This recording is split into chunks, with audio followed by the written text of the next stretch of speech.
Hello everyone, welcome to के class. दोस्तों, आज हम लोग बात करने वाले हैं बीएड के पेपर असेसमेंट फॉर लर्निंग का unit basic statistics for educational evaluation यानी कि स्टैटिस्टिक्स इन एजुकेशन का हमारा बहुत ही इंपॉर्टेंट टॉपिक है मेजर्स ऑफ डिस्पर्सन यानी कि वेरिएबिलिटी, जिसे हम लोग कहते हैं विचलनशीलता के माप। तो सबसे पहले मैं आपको ये बता देना चाहता हूँ कि विचलन के माप यानी कि विचलनशीलता के माप क्या होती हैं। तो कोई भी आंकड़ा, ठीक है, एकदम बेसिक नॉलेज आपको देते हूँ, कोई भी आंकड़ा का अंकों में कितनी समानताएं हैं, कितनी असमानताएं हैं, उनका फैलाव कितना है, उनका झुकाव केंद्र की ओर है या फिर अति के अंकों यानी कि न्यूनतम और अधिकतम अंकों की ओर है, साथ ही साथ माध्य के आधार पर अंकों का विचलन किस प्रकार है, इन सारे सवालों का जवाब हम लोग प्राप्त करते हैं मेजर्स ऑफ डिस्पर्सन के थ्रू। तो यहाँ पर इसको मापने का दो तरीका है। पहला है हमारा परिसीमा रीति और दूसरा है हमारा विचलन माध्य रीति। ठीक है, इसके प्रीवियस वीडियोस में मैंने 3 टॉपिक यानी कि range, quartile deviation, mean deviation को क्लियर किया हुआ है। आप जा करके प्लेलिस्ट में देख सकते हैं। आज का जो हमारा टॉपिक है वो बहुत ही इंटरेस्टिंग और इम्पॉर्टेंट टॉपिक है स्टैंडर्ड डेविएशन। तो चलिए मैं आपको बताता हूं कि इस वीडियो में हम लोग क्या देखने वाले हैं। तो स्टैंडर्ड डेविएशन में हम लोग देखेंगे व्हाट इज स्टैंडर्ड डेविएशन, इसके गुण क्या है, इसकी उपयोगिताएं क्या हैं और साथ ही इसके न्यूमेरिकल क्वेश्चंस जो अपने में एक बड़ा टॉपिक है।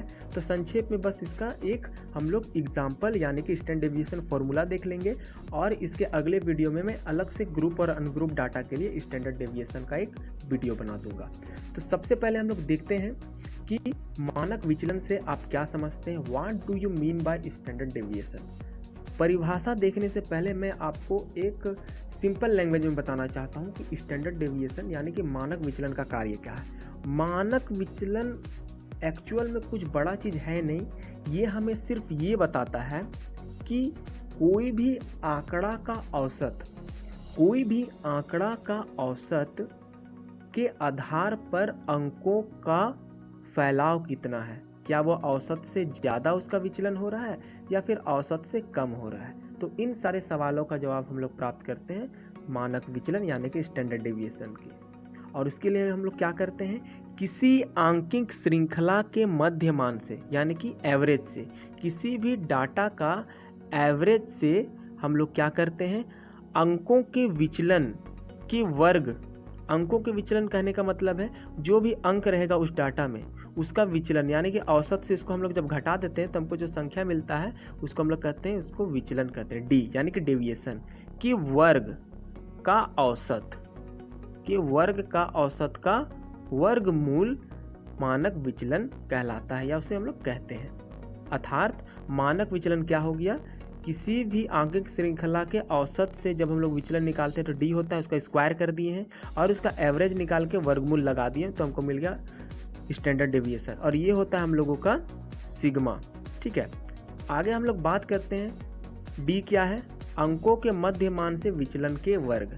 यहाँ पर स्क्वायर देना मैं भूल गया हूँ, तो अंकों के मध्यमान से विचलनों का वर्ग है हमारा डी स्क्वायर और एन हमारा है अंकों की संख्या, किसी भी डाटा में कितने अंकों की संख्या है, कितना डिजिट्स है उसमें। चलिए आगे हम लोग एक एग्जाम्पल के थ्रू से और अच्छे से क्लियर से करने का कोशिश करेंगे। तो नीचे दिए हुए प्राप्तांकों का मानक विचलन ज्ञात कीजिए। यहाँ पर आपको कुछ डाटा दिया हुआ है 10, 12, 1, 9, 8। सबसे पहले हम लोग क्या करेंगे, इसे इस फॉर्मेट में सजा लेंगे। ठीक है, सबसे पहले क्रम संख्या लिखेंगे 1 2 3 4 5 n = 5। उसके बाद प्राप्तांक यानी कि उसको x मान करके 10, 12, 1, 9, 8, ठीक है, उसको जोड़ लेंगे 40 हो जाएगा। अब यहाँ पर डी निकालना, और डी हम लोग कैसे निकालते हैं, प्राप्तांक यानी कि प्राप्तांक के अंकों से औसत को घटाते हैं तो हमको जो विचलन मिलता है उसको हम लोग डी बोलते हैं। तो इसके लिए हमें तो माध्य ज्ञात करना होगा। तो माध्य कैसे ज्ञात करेंगे, इस प्राप्तांक को जोड़ेंगे और यहाँ पर उसको डिवाइड कर देंगे 5 से, तो हमको मिल जाएगा क्या, एवरेज, यानी कि यहाँ पर मिल गया 8। अब इस 8 को हम लोग क्या करेंगे, प्रत्येक नंबर से माइनस करेंगे। 10 - 8 2, 12 में हम घटाएंगे 8 तो 4 मिलेगा, 1 में हम लोग घटाएंगे 8 तो -7 मिलेगा, फिर 9 में 1 घटाएंगे तो 9 में 1 घटाएंगे तो 1 मिलेगा, 9 में 8 घटाएंगे तो 1 मिलेगा और 8 में 8 घटाएंगे तो 0 मिलेगा। सारे का हम लोग स्क्वायर कर देंगे तो यहाँ पर 4, 16, 49, ये माइनस में थे, ये प्लस में। यही इसका एडवांटेज है कि जो भी हमारा नेगेटिव विचलन भी आता है वो भी क्या हो जाता है, स्क्वायर करने से पॉजिटिव में आ जाता है। इसीलिए ये क्या होता है, अधिक विश्वसनीय है। उसका 0 का स्क्वायर 0। अब इसका हम लोग क्या करेंगे, एवरेज निकाल लेंगे। 70 हमारा जो n है वो सिमिलर है 5, ठीक है।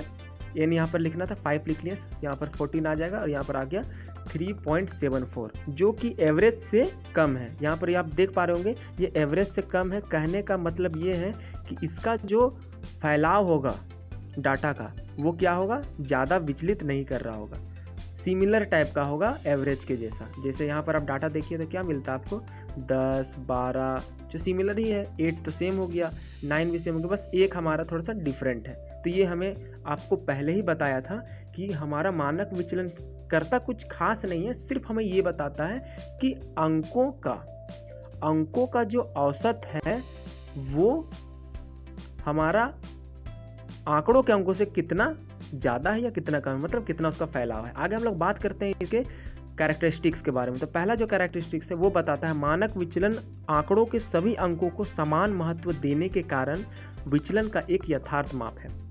विचलन का माप में हम लोग रेंज पढ़ चुके हैं और क्वार्टाइल डेविएशन पढ़ चुके हैं। इसका क्वालिटी ये था ये कि न्यूनतम और अधिकतम अंकों को वैल्यू देता था। ये क्या करता था, किसी भी डाटा के मध्यवर्ती मानों को ही वैल्यू देता था, ठीक है। एक क्वार्टाइल में ही वैल्यू देता था, एक चतुर्थांश का ही वैल्यू देता था।